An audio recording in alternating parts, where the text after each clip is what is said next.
Hello friends, welcome to SS exam. Friends, as you all know, अपने defence audit code के बारे में चर्चा कर रहे हैं, राइट। तो दोस्तों, प्रीवियस वीडियो के अंदर अपनों ने इसका चैप्टर नंबर 1 डिस्कस किया था। और दोस्तों, अपने सबसे पहले चैप्टर नंबर 1 से लेके चैप्टर 10 जो अपनों ने प्रीवियस में पढ़ रखे हैं डिटेल के अंदर, उसके रिवीजन अपने कर रहे हैं, राइट। मतलब मोटी मोटी बातें अपने उसमें से निकाल रहे हैं कि क्या पढ़ा था, राइट। और दोस्तों, जो 2013 का जो हमारा एडिशन था ऑडिट कोड का, और जो अब सिलेबस के अंदर 2020 का एडिशन है, राइट, उसमें दोस्तों मैं आपको कंपैरिजन करके बता रहा हूँ कि प्रीवियस जो बुक है वहाँ उसमें कौन सा पैरा था, इसमें कौन सा पैरा है, कौन से पैरे ऐड हुए हैं, राइट।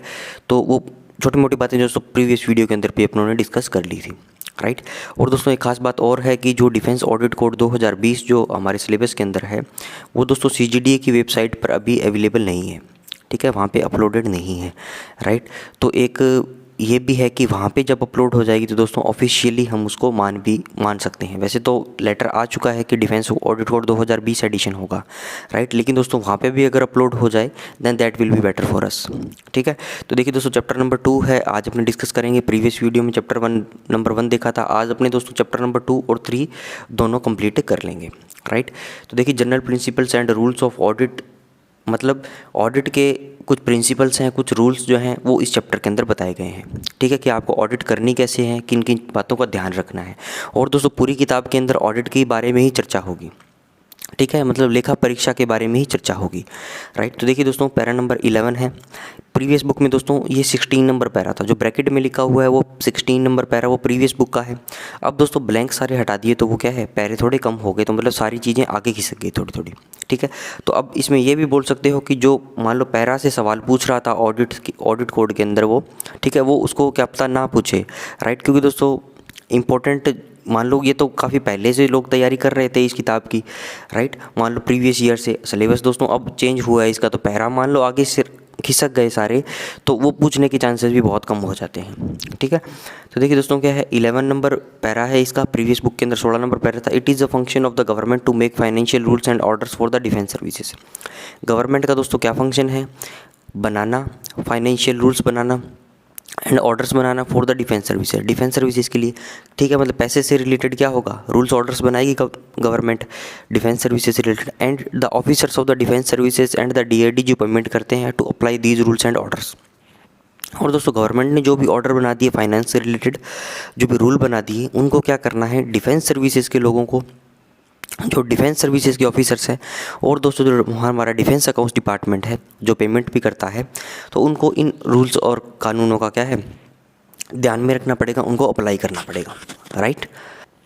नेक्स्ट देखिए दोस्तों, 14 नंबर है। प्रीवियस बुक में 19 नंबर पैरा था। अब दोस्तों जो इंपॉर्टेंट लाइनें हैं ये आपको कहीं ना कहीं देखने को मिल जाएगी जब भी कोई भी आप MCQ करोगे, ठीक है, ज्ञानसुधा पे कोई भी क्वेश्चन करोगे, राइट, या प्रीवियस ईयर के क्वेश्चंस करोगे, कहीं पे भी जब आप देखोगे तो ये लाइनें क्या है, आपको रेडीमेड वहाँ पे छपी हुई मिलेगी, ठीक है।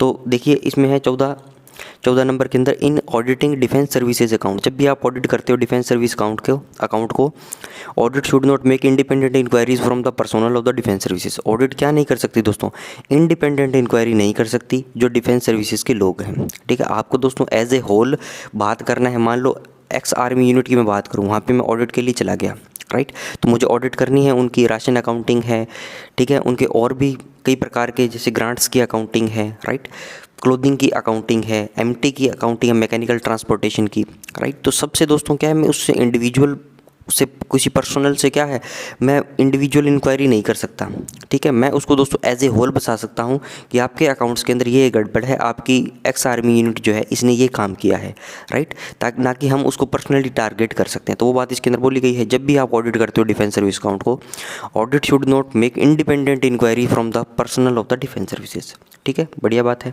आगे देखिए दोस्तों, 16 नंबर में क्या है, copies of the government sanctions.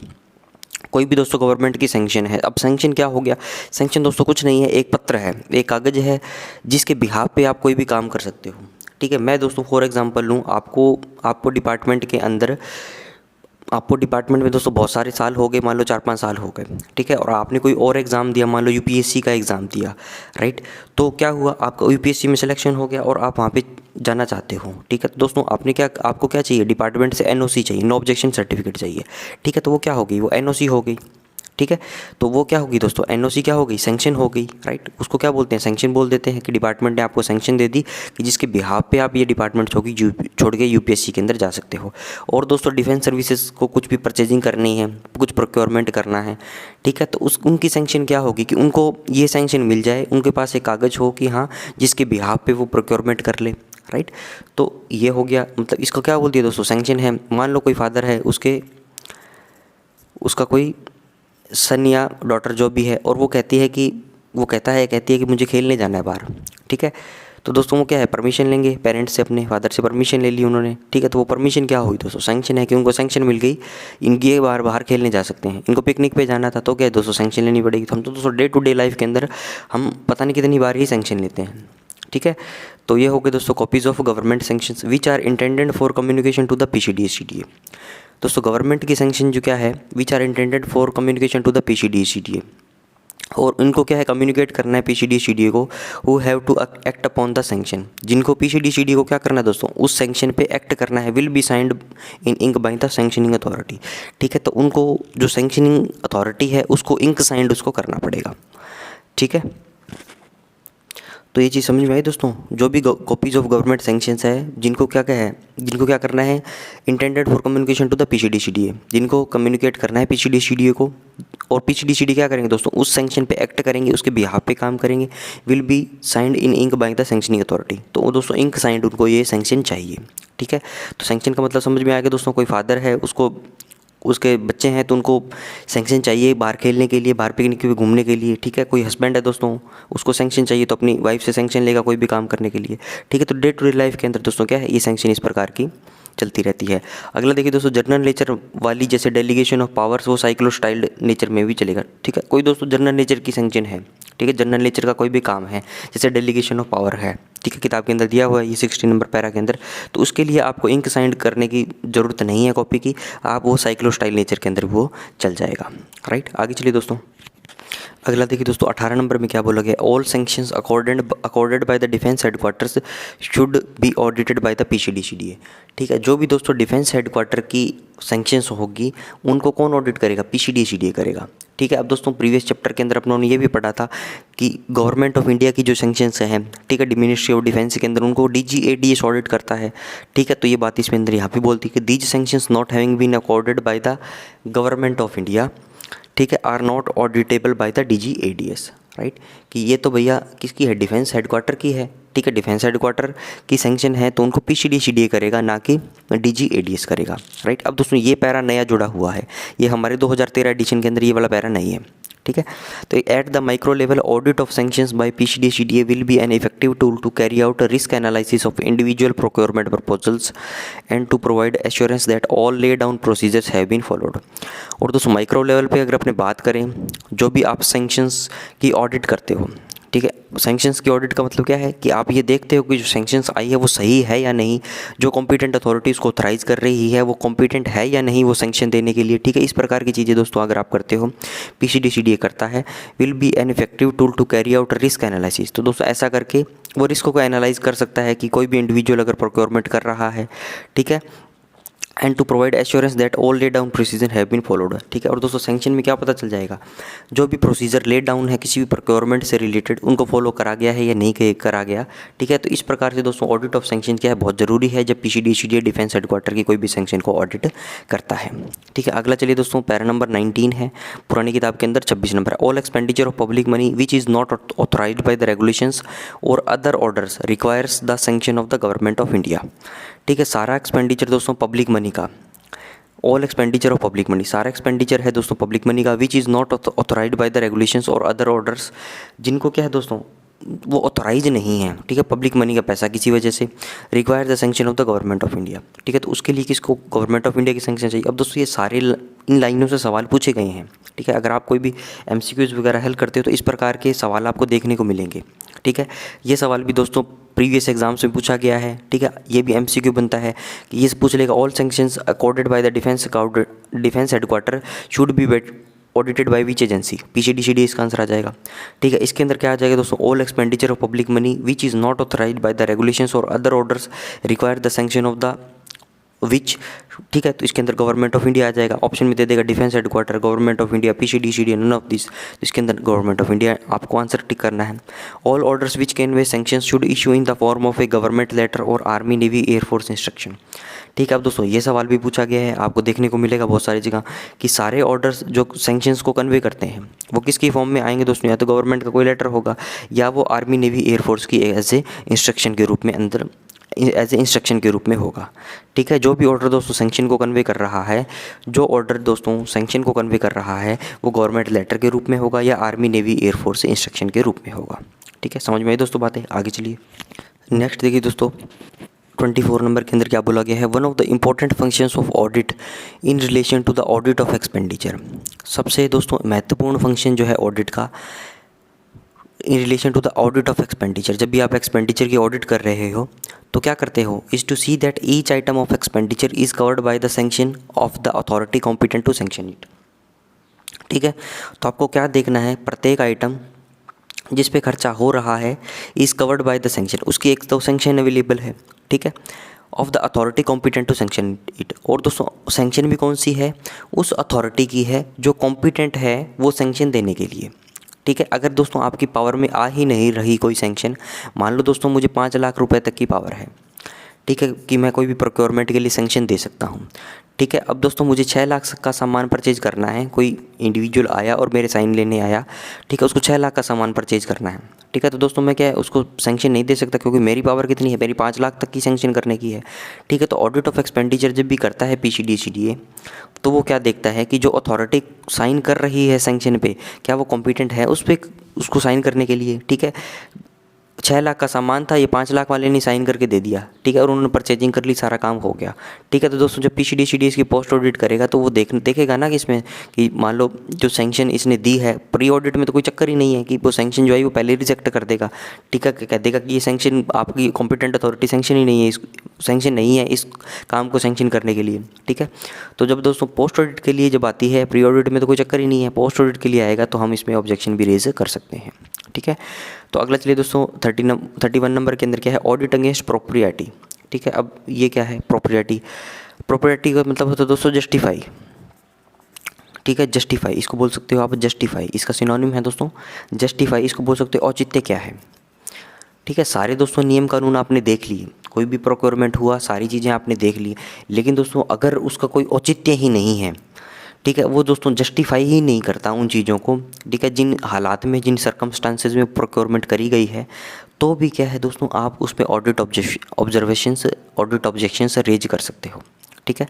It is an essential function of audit to bring to the light not only cases of clear irregularity, it is an essential function of audit. दोस्तों audit का essential function क्या है, एक महत्वपूर्ण function क्या है, to bring out to light not only cases of clear irregularity. आपको दोस्तों जो क्लियर इरेगुलरिटी दिख रही है, ठीक है, वो तो आपको लाइट के अंदर लानी ही है, वो तो ऑब्जर्वेशंस आपको रेज करने ही हैं, बट ऑल्सो इसके साथ साथ every matter which in its judgement, आपकी दोस्तों जजमेंट के हिसाब से आपको ऐसी चीज़ें भी बतानी appears to involve in proper expenditure और वेस्ट ऑफ पब्लिक मनी और स्टोर। ठीक है दोस्तों, आपको इस प्रकार की जजमेंट भी रखनी है। ठीक है, इस प्रकार के दोस्तों ऑब्जर्वेशंस भी रेज करने हैं जो आपकी जजमेंट के हिसाब से इन्वॉल्व इन प्रॉपर एक्सपेंडिचर कर रहा है, कोई वेस्ट हो रहा है पब्लिक मनी का या कोई स्टोर का वेस्ट हो रहा है, even though the accounts themselves may be in order and no obvious irregularity has occurred.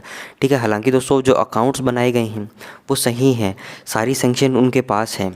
ठीक है, लेकिन दोस्तों अगर आपकी जजमेंट के हिसाब से अगर ऐसा हुआ है, इम्प्रॉपर एक्सपेंडिचर हुआ है, वेस्ट हुआ है पब्लिक मनी का, स्टोर का, तो आप क्या ऑब्जर्वेशंस रेज कर सकते हो। No obvious irregularity has occurred, कोई भी ऑब्वियस इरेगुलरिटी अकर नहीं हुई है। ठीक है, लेकिन ऑब्वियस इरेगुलरिटी के अलावा अगर आपकी जजमेंट अगर ये कहती है ऐसा हुआ है तो आप ऑब्जर्वेशंस रेज कर सकते हो। ठीक है, तो ये हुआ दोस्तों 31 नंबर पैरा। ये जैसे दोस्तों फॉर एग्जाम्पल कुछ भी ले सकते हो, मान लो मैंने कोई प्लांट लगा लिया मैंने, ठीक है, तो कोई भी प्लांट दोस्तों, कोई भी मशीनरी मैंने ख़रीद ली। ठीक है, अब डिफेंस सर्विसेज ने मान लो ख़रीद ली, तो वो क्या करते हैं, मान लो 5 लाख रुपए का वो इन्वेस्टमेंट उनका था, इन्वेस्टमेंट बोले तो खर्चा उनका पब्लिक मनी से उन्होंने कर दिया। ठीक है, अब दोस्तों ऑडिट जब भी जाती है तो उसके अंदर कोई ट्रांजैक्शन ही नहीं हो रही, वो कोई प्रोडक्टिविटी ही नहीं है, उन्होंने उसको खरीद के वैसे ही रख लिया। ठीक है, मान लो दोस्तों कोई एक्स आर्मी यूनिट है, उनके पास 10 व्हीकल्स हैं। ठीक है। उनमें से दोस्तों 5 व्हीकल्स जो क्या हैं वो चल ही नहीं रहे, ठीक है, उनका कोई यूज़ ही नहीं है उनके लिए, उनको 2-3 साल से दोस्तों क्या है वो चल ही नहीं रहे, कोई नॉट रन है, उनका यूज़ ही नहीं है, ठीक है। तो मान लो उनके पास प्रॉपर अथॉरिटी है, उनका ऑथराइजेशन है, सब चीज़ें हैं उनके पास, लेकिन दोस्तों जब उस चीज़ का यूज़ ही नहीं आ रहा, ठीक है, आपके हिसाब से दोस्तों क्या है वो जो व्हीकल है या कोई प्लांट है, कोई मशीनरी है, उसकी लाइफ डिटीरियोरेट हो रही है समय के साथ, उसके दोस्तों कल पुर्जे जो हैं वो पुराने हो रहे हैं, ठीक है। तो उसलिए क्या है वो दोस्तों वो भी एक प्रकार से वेस्टेज है, ठीक है, पब्लिक मनी का, क्योंकि अल्टीमेटली दोस्तों जो प्रोक्योरमेंट है वो तो पब्लिक मनी से ही आई है। वो पैसा आया कहाँ से? डिफेंस सर्विसेज के पास कंसोलिडेटेड फंड ऑफ इंडिया से निकला है।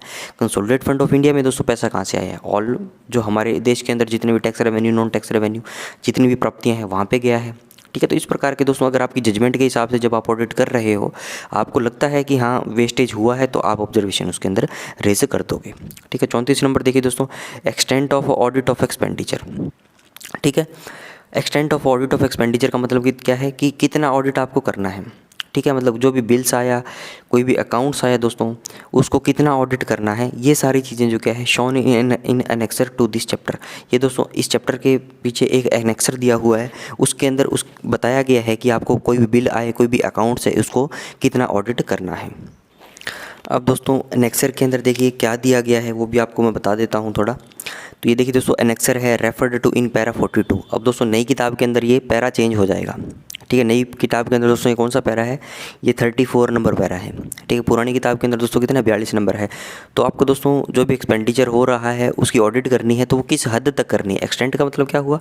किस हद तक आपको ऑडिट करनी है, ठीक है। तो इसके अंदर अपने देखते हैं, तो देखिए सबसे पहले दिया गया है ऑडिट या डॉक्यूमेंट टू बी ऑडिटेड। अगला है स्कोप ऑफ ऑडिट। तो पहला दोस्तों पे अकाउंट्स दे दिया सर्विस पर्सोनल का, ठीक है। और दोस्तों सर्विस पर्सोनल कौन है? सर्विस तो सारे ही कर रहे हैं, ठीक है, सर्विस तो दोस्तों सारे ही कर रहे हैं, लेकिन इसके अंदर पर्टिकुलर किसको बता दिया? आर्मी ऑफिसर्स को।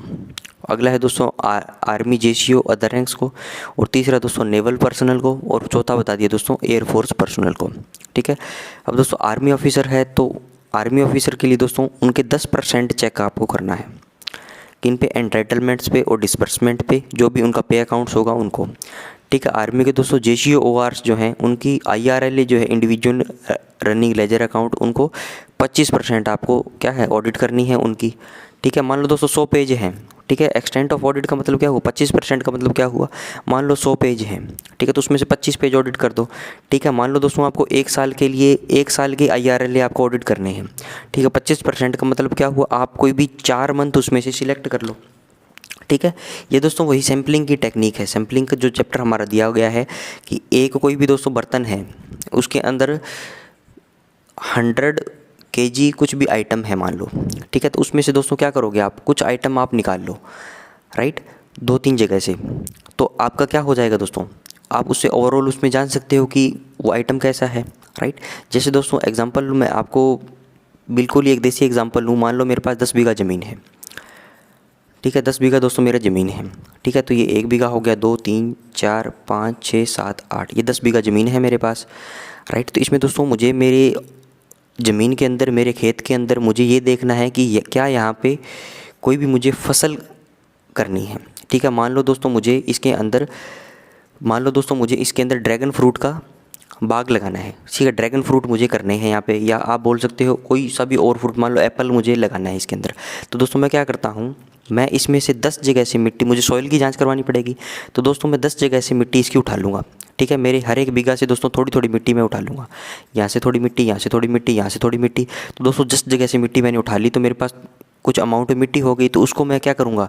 मैं उसको लैब के अंदर लेके जाऊँगा, ठीक है। गवर्नमेंट लैब, प्राइवेट लैब, जहाँ पे भी लेके जाओ, तो वो दोस्तों इसमें जांचेंगे इसकी कितनी इसकी उर्वरता है, ठीक है। कितना दोस्तों इसका फर्टिलाइजेशन है, क्या यहाँ पे मिट्टी के अंदर, क्या इस वातावरण के अंदर ड्रैगन फ्रूट हो सकते हैं, ठीक है। मान लो दोस्तों मुझे अनार की फसल करनी हो, राइट, तो क्या वो इसमें अंदर हो सकते हैं। तो दोस्तों ये क्या मैंने सैंपल ले लिया। तो दोस्तों जब अगर आप कोई बड़ी चीज़ का एक सैंपल ले लेते हो, ठीक है, किसी भी बड़ी क्षेत्र का एक सैंपल ले लेते हो, कुछ बड़ी अमाउंट का एक सैंपल ले लेते हो, राइट, तो वो क्या होता है दोस्तों, तो आपको उसकी ओवरऑल परफॉर्मेंस का आपको पता लग जाता है कि हाँ ओवरऑल चीज़ कैसे है। जैसे दोस्तों मैं आर्मी के केस के अंदर एग्जांपल लूँ, मैं 6th मंथ की दोस्तों 6 मंथली हम ऑडिट करते हैं आर्मी के अकाउंट्स की, ठीक है, आर्मी की यूनिट की। अब दोस्तों उसके अंदर एक मंथ जो क्या है वो डिटेल मंथ है मेरा, उसकी मुझे क्या 100% चेक करनी है। तो दोस्तों वो सैंपल मैंने निकाला डिटेल मंथ का, वो सैंपल दोस्तों बहुत अच्छा मुझे मिला, ठीक है, और उसके अंदर सब चीज़ें ठीक है, ठीक है।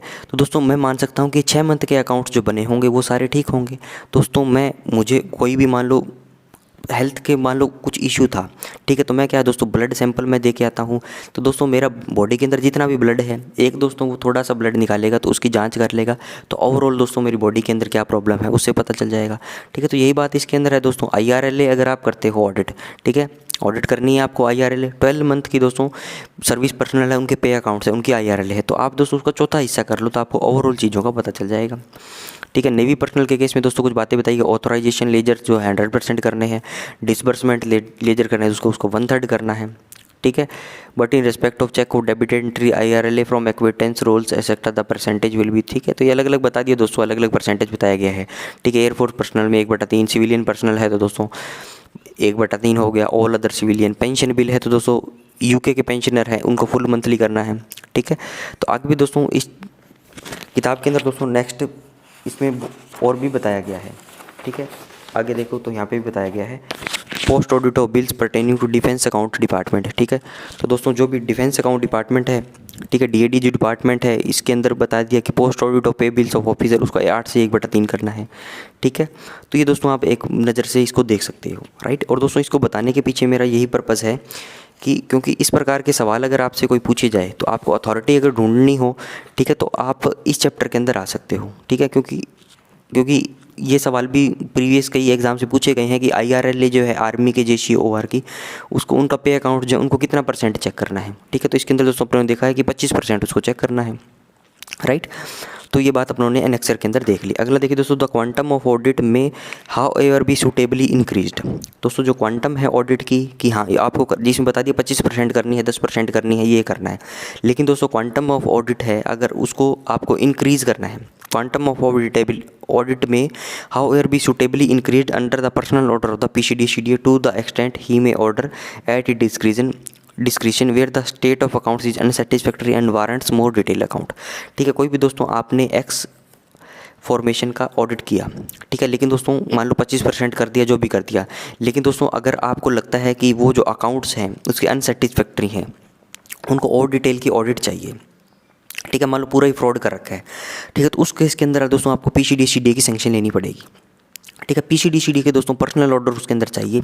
अगर आपको क्वांटम ऑफ ऑडिट को बढ़ाना है, ठीक है, आपको देखना है कि मान लो आपको जहाँ पे 1 मंथ चेक करना था, अगर आपको वहाँ पे 2 करने हैं, 4 करने हैं, ठीक है, मतलब क्वांटम ऑफ ऑडिट को बढ़ाना है तो इसको रेडीमेड याद कर लो दोस्तों। तो क्वांटम ऑफ ऑडिट में however be suitably increased, उसको बढ़ा सकते हैं अपने किसके पर्सनल ऑर्डर पे, PCD के, ठीक है। ये डायरेक्ट दोस्तों क्वेश्चन पूछा जाएगा। द क्वांटम ऑफ ऑडिट में however be suitably increased under the personal orders of home, ठीक है, बता देगा CGDA, PCD, CDA, defence headquarter, service headquarter, government of India, none of this जो भी है, तो उसका आंसर अपना कितना आ जाएगा, PCD, CDA, ठीक है। तो उसके पर्सनल ऑर्डर पे दोस्तों क्या कर सकते हो आप, उनके डिस्क्रिशन पे जहाँ पे स्टेट ऑफ अकाउंट्स अनसेटिस्फैक्ट्री है उनको क्वांटम ऑफ ऑडिट हम बढ़ा सकते हैं, ठीक है। आगे चलिए दोस्तों, आगे देखिए दोस्तों, अब ये इंपॉर्टेंट है। अब प्रीवियस इस पैरा के अंदर बता दिया कि अगर क्वांटम ऑफ ऑडिट बढ़ानी है तो PCD का डिस्क्रिशन चला, मतलब PCD अगर परमिशन दे दे, ठीक है, वो personal order they they, quantum of audit बढ़ जाएगी। लेकिन दोस्तों अगर ऑडिट को रिलैक्स करना है टेम्पोररी रूप से, ठीक है, तो दोस्तों कमी करनी है तो आप खुद से नहीं कर सकते। वो अच्छा काम था, क्वांटम बढ़ा रहे हो सेटिस्फैक्ट्री, तो आपकी पावर उसके अंदर चल जाएगी PCD की। यहाँ पे दोस्तों क्या है, अगर रिलैक्स करना है तो आप खुद से नहीं कर सकते ऑडिट को रिलैक्स, आपको दोस्तों CGDA की प्रायर कंकरेंस इसमें लेनी पड़ेगी, ठीक है। अब दोस्तों ये सवाल भी, ये लाइनें भी क्या है प्रीवियस एग्जाम्स में बहुत MCQs में पूछी जाती हैं। तो देखिए, if A PCD desires to relax audit temporarily in a matter which concerns his own office or his subordinate office, he should invariably refer the cases to the CGDA for obtaining prior concurrence। अगर दोस्तों PCD को लगता है कि audit को temporarily relax करना है in a matter which concerns his own office, या तो दोस्तों खुद के उसके ऑफिस के अंदर या कोई सबऑर्डिनेट ऑफिस के अंदर, तो he should invariably refer the case to the CGDA for obtaining prior concurrence. तो वो क्या करेंगे दोस्तों, CGDA को वो केस भेज देंगे उनकी प्रायर कंकरेंस लेने के लिए, ठीक है। अगला देखिए दोस्तों 36 नंबर में, establishment bills of the office of the PCD are audited by the PCDA pension. जो भी दोस्तों PCD के अंदर बंदे काम कर रहे हैं, ठीक है, उनके एस्टेब्लिशमेंट के बिल्स हैं, उनको कौन पोस्ट ऑडिट करेगा दोस्तों, PCDA पेंशन, ठीक है, इलाहाबाद, प्रयागराज बोल दो। The bills are paid by the PCDCD to whose establishment they are pertain after preliminary scrutiny and post audited by the PCDA pension. ठीक है, जो भी दोस्तों बिल होते हैं, राइट, मान लो DAD के लोगों की बात कर रहा हूँ, किसी का मेडिकल बिल था, ठीक है, किसी ने मेडिकल बिल था, तो दोस्तों क्या करेगा, वो अपने रीजनल कंट्रोलर में भेजेगा उसको, ठीक है, उसके जो भी सेक्शन में मेडिकल बिल जाता है, चिकित्सा अनुभाग है, जो भी है, ठीक है, वहाँ पे तो बिल चला गया। उन्होंने क्या किया, the bills are paid by the PCDCD to whose establishment they pertain. तो PCDCD ने क्या करेगा दोस्तों, पेमेंट कर दी उस बिल की, ठीक है। आफ्टर प्रीलिमिनरी स्क्रूटनी तो उसने कर दी कि हाँ भैया ये मेडिकल बिल है, ये दवाइयों की पर्ची है, ये फलां हॉस्पिटल में इतनी तारीख को गया, ये एप्लीकेशन अटैच है, ये डॉक्टर का सर्टिफिकेट है, ये कौन सा फॉर्म आता है जो मेडिकल का, ये IPD का है, OPD का क्लेम है, ठीक है, वगैरह वगैरह जो भी चीज़ें उन्होंने देख ली, तो वो तो दोस्तों पेमेंट उन्होंने कर दी। लेकिन दोस्तों पोस्ट ऑडिट के लिए क्या है, वो PCDA पेंशन में भी जाएगा, ठीक है। तो एस्टेब्लिशमेंट बिल्स, अब दोस्तों ये सारे बिल्स तो PCDA पेंशन में चले गए। अब दोस्तों PCDA पेंशन का बिल्स कहाँ जाएंगे, ये खुद तो नहीं करेगा, ठीक है, ये खुद करेगा तो दोस्तों क्या है, बायस हो जाएगा उनमें, वो कोई प्रॉब्लम उसमें गलती निकालेगा ही नहीं। तो दोस्तों PCDA पेंशन के कहाँ जाएंगे, post audited by the CDA Patna. तो PCDA पेंशन के दोस्तों CDA पटना जाएगा। अब दोस्तों एक सवाल ऐसे पूछ ले, मान लो CDA पटना के कौन करेगा, अब CDA पटना भी तो बाकी PCDCD में आएगा, तो उसके भी कौन करेगा दोस्तों, PCDA पेंशन करेगा। आपस में दोस्तों क्या है, अल्टा पल्टा करते हैं। बाकी सारे PCDA के PCDA पेंशन, PCDCD के PCDA पेंशन प्रयागराज करता है, ठीक है। आगे चलिए दोस्तों, पैरा नंबर 41 है पुरानी किताब के अंदर, दोस्तों 53 नंबर है प्रोविजनल पेमेंट्स के बारे में। अब दोस्तों इसकी डेफिनेशन आप याद कर लो। प्रोविजनल पेमेंट आपको सबको पता है, ठीक है, प्रोविजनल पेमेंट आपको दोस्तों सबको पता है, जब आप ट्रांसफ़र होकर एक जगह से दूसरे जगह जाते हो, जब आपका दोस्तों प्रीवियस जगह से LPC वगैरह नहीं आती, ठीक है, आपके डॉक्यूमेंट दोस्तों नई कमांड के अंदर ट्रांसफ़र नहीं होते, तो ऐसा तो नहीं है कि आपको पेमेंट नहीं मिलेगी, आप खाओगे क्या, आपकी सैलरी अगर नहीं आएगी, ठीक है।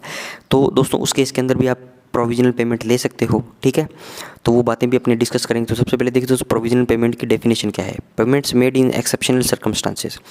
पेमेंट्स दोस्तों एक्सेप्शनल सर्कमस्टांसेस में ही होगी, ऐसा नहीं है आप डेली प्रोविजनल पेमेंट कर रहे हो, ठीक है। In anticipation of the receipt of the sanction of the appropriate authority. और दोस्तों आपने क्या पूरा अनुमान लगाया है कि अप्रोप्रिएट अथॉरिटी उसकी सैंक्शन आ जाएगी, ठीक है। और of the additional allotment of funds to cover the expenditure are known as provisional payment.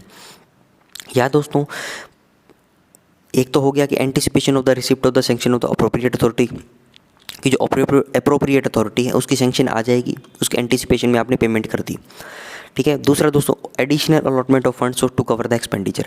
या दोस्तों कोई एडिशनल अलॉटमेंट दे दिया आपने, किसी भी एक्सपेंडिचर जो था उसमें कोई एक्स्ट्रा एक्सपेंडिचर उस पर होने वाला था, तो उसमें कुछ एडिशनल अलॉटमेंट उनको चाहिए था, तो आपने पेमेंट कर दी, वो उसको भी प्रोविजनल पेमेंट में बोल सकता हूँ, ठीक है। तो इनको दोस्तों क्या है, प्रोविजनल पेमेंट बोला जाता है। अब ये दोनों दोस्तों आपको याद करने की बातें हैं। एंटिसिपेशन है अप्रोप्रिएट अथॉरिटी की सैंक्शन का, या दोस्तों additional allotment of funds to cover that the expenditure को कवर करने के लिए दोस्तों एडिशनल अगर अलॉटमेंट आप पास करते हो तो वो भी प्रोविजनल पेमेंट की कैटेगरी के अंदर आ जाएगा, राइट। आगे चलिए दोस्तों, अगला देखिए दोस्तों 43 है provisional payments will be made only under the personal orders and discretion of the PCDCD। Provisional payments को क्या करते हैं दोस्तों, provisional payments will be made only. Provisional payments दोस्तों कब कर सकते हो, under the personal order and discretion of the PCDCD।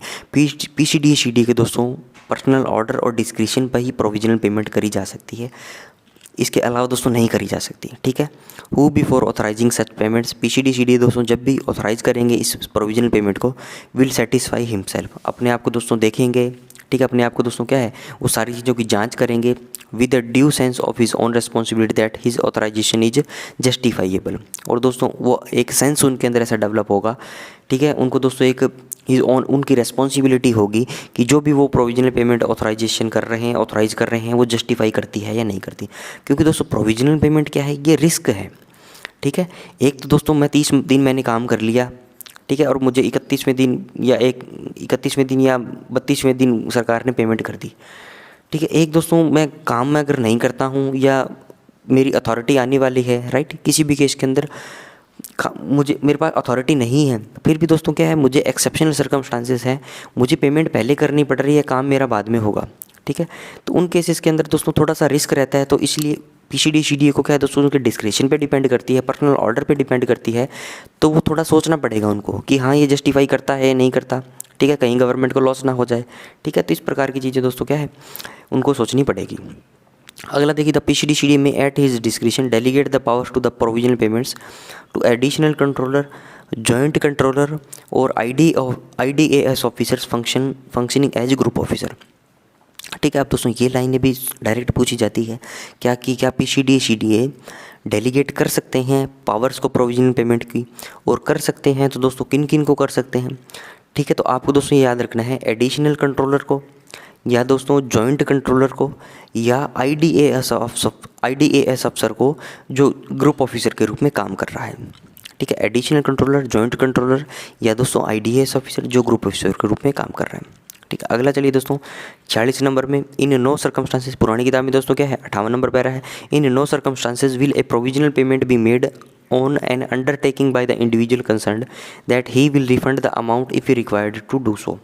ठीक है, अब दोस्तों प्रीवियस तो मैंने बता दिया कि यहाँ पर पर्सनल ऑर्डर जो होंगे PCD CDA के, वहाँ पे प्रोविजनल पेमेंट होगी। ठीक है, वो भी अपना पूरा दिमाग लगाएंगे कि हाँ ये जस्टिफाई करता है नहीं करता। दूसरा बता दिया दोस्तों, उनके डिस्क्रिप्शन पे डिपेंड करता है कि वो उसको डेलीगेट करना चाहते हैं यानी प्रोविजनल पेमेंट की पावर को।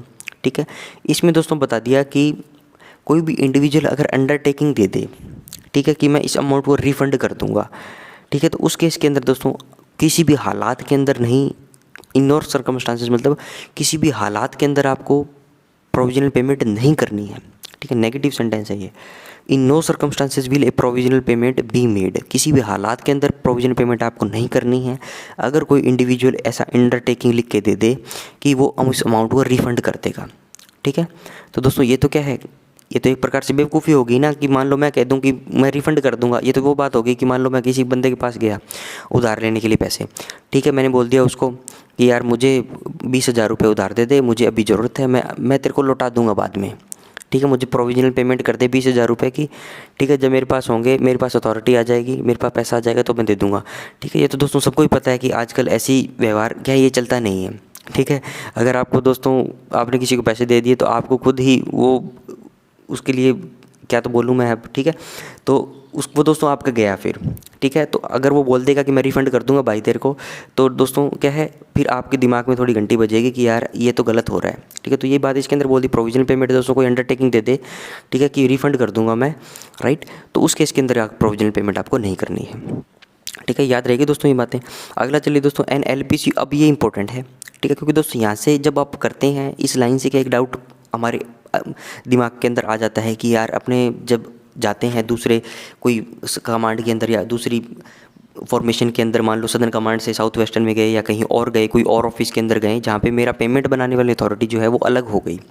ठीक है, पेमेंट बनाने वाली अथॉरिटी वही है तो कोई प्रॉब्लम नहीं है।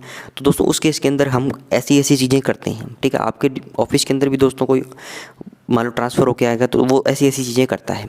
ठीक है, NLPC of an individual transferred from another establishment, कोई भी दोस्तों LPC है किसकी, कोई भी इंडिविजुअल की जो ट्रांसफ़र होकर आया है दूसरे एस्टेब्लिशमेंट से, नॉट बी फोर्थ कमिंग, वो दोस्तों आई नहीं है अभी। The audit officer may on being furnished by the individual concerned with a certificate stating the date up to which he was last paid.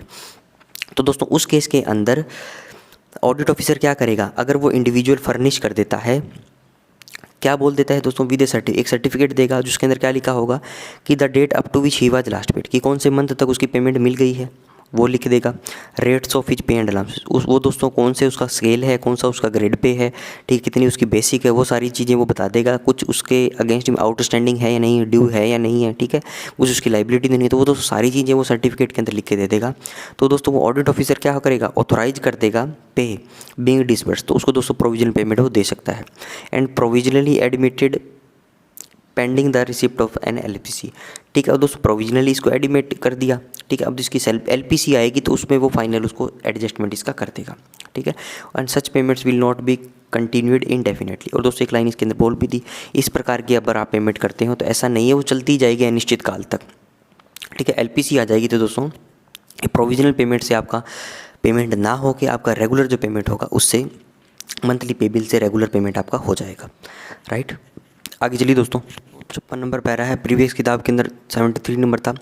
The regional PCD CDA are ex officio financial advisers to the general officer commanding in chief of the commands as well as to the area and independent sub area commands in the respective audit area in respect of the expenditure sanctioned by them.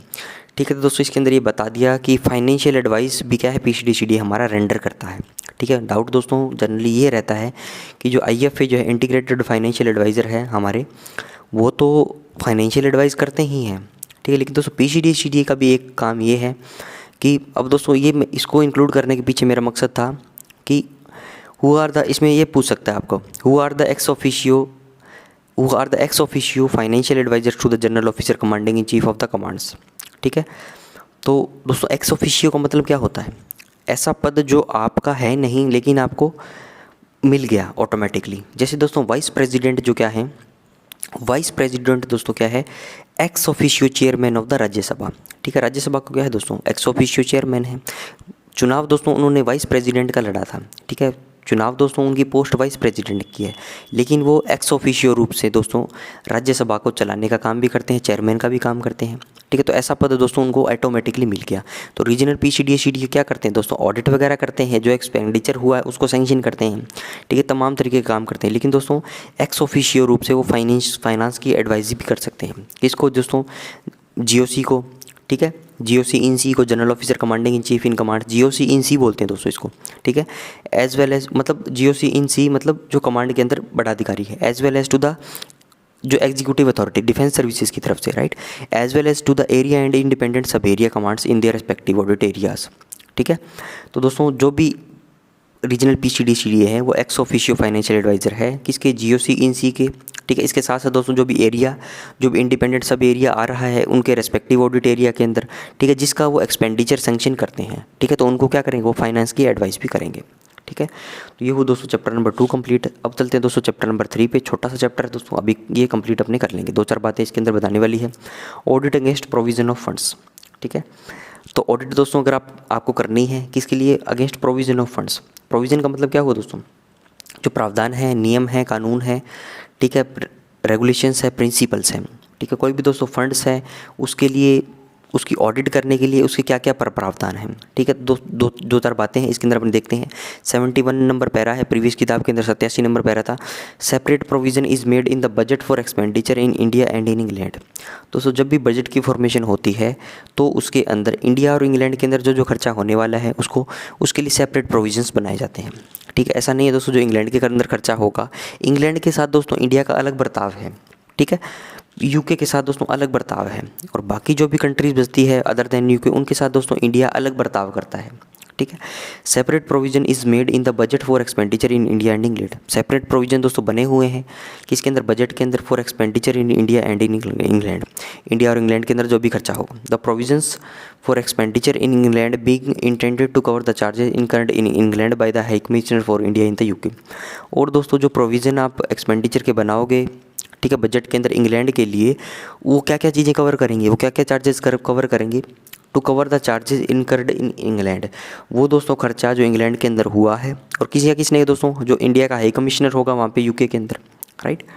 तो ये बात मैंने बता दी कि India और England का अलग से बजट प्रोविजन होगा, ठीक है। अगला देखिए दोस्तों, नोट दिया गया, all charges paid at ports और elsewhere in India in connection with store obtained from England should be treated as expenditure in India.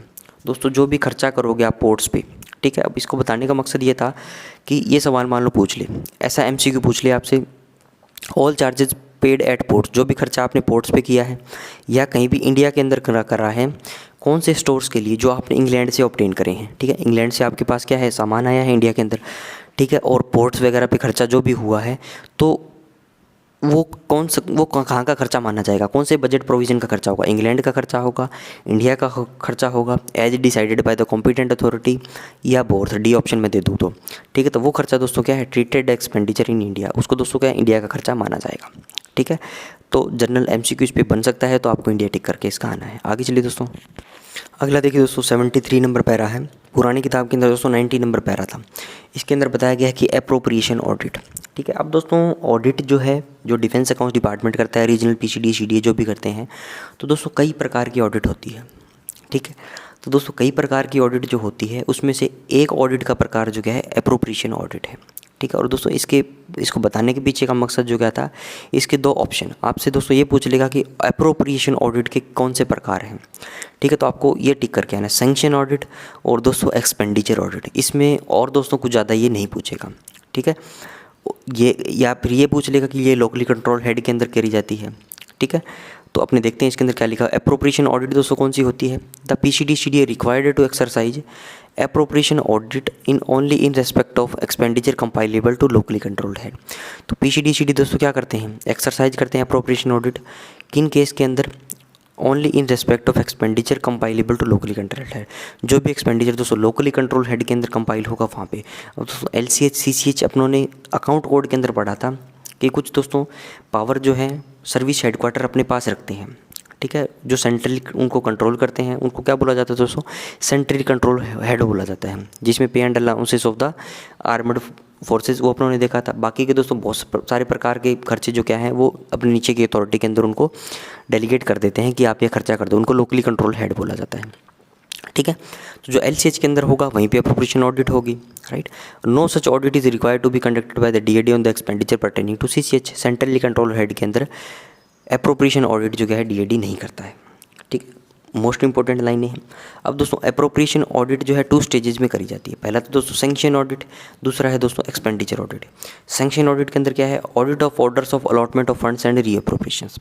इसके अंदर क्या होगा दोस्तों? ऑडिट करनी है आपको ऑर्डर की, किसके? अलॉटमेंट ऑफ फंड्स की। जो भी अलॉटमेंट आया है या कोई दोस्तों वहाँ पर रीअप्रोप्रिएशन करते हैं उनकी सैंक्शन वगैरह को देखना, सैंक्शन ऑडिट है, ठीक है। एक्सपेंडिचर का मतलब क्या होगा दोस्तों? जो भी अलॉटमेंट आपके पास आ गया उस पर जो आप खर्चा करोगे उसकी जो ऑडिट होगी, ठीक है। यहाँ पे तो दोस्तों फंड का अलॉटमेंट हुआ है, यहाँ पे तो दोस्तों फंड का अलॉटमेंट हुआ है, यहाँ पे जो फंड आपके पास अलॉटमेंट हो गया उसका आपने खर्चा किया है, ठीक है। 2 सैंक्शन ऑडिट हो गई, एक हो गई मेरी एक्सपेंडिचर की ऑडिट, राइट। अगला देखिए दोस्तों 77 नंबर पैरा है, प्रीवियस किताब के अंदर 94 नंबर पैरा था। Expenditure seems to be abnormally heavy or usually low should be brought to the notice of the disbursing officer and controlling authority। ठीक है। तो दोस्तों एक्सपेंडिचर क्या है? अगर बहुत ज़्यादा हैवी हो रहा हो, एबनॉर्मली हैवी हो रहा हो, या दोस्तों लो हो रहा हो यूजुअली। अब दोस्तों सवाल जो क्या है ये भी आपको MCQ देखने को मिलेगा, तो उसके अंदर आप कंफ्यूज हो सकते हो। इसके अंदर वो उल्टा सीधा करके दे देता है, वो यूजुअली हैवी, एबनॉर्मली लो, एबनॉर्मली लो, यूजुअली हैवी, ठीक है। इसमें और कुछ अटरपट कर देगा वो, ठीक है। तो आपको याद दोस्तों रखना है हैवी तो एबनॉर्मली हो रहा है और लो यूजुअली हो रहा है। मतलब यूजुअल तरीके से यहाँ एक्सपेंडिचर मान लो 100 रुपया है, खर्चा हो ही नहीं रहा, तो आपने फंड लिया क्यों है? या दोस्तों 100 रुपया दे दिया तो आप तो इसको बहुत ज़्यादा खर्च कर रहे हो, ठीक है। तो वो चीज़ आपको इस एज ए MCQ के रूप में मैंने इसको बता दिया, ठीक है। तो इसी के साथ दोस्तों 77 नंबर पैरा अपनों ने कंप्लीट कर लिया, राइट। तो अपना चैप्टर नंबर जो 3 है वो भी कंप्लीट होगा। नेक्स्ट वीडियो में दोस्तों चैप्टर नंबर 4 और सो ऑन आगे डिस्कस करेंगे, राइट। तो वीडियो दोस्तों पसंद आया तो लाइक करिएगा, कोई सुझाव है तो दोस्तों कमेंट सेक्शन में दे सकते हो, PDF चाहिए तो PDF ऐसे एग्जाम ज्वाइन कीजिए। Thanks for watching, have a nice day.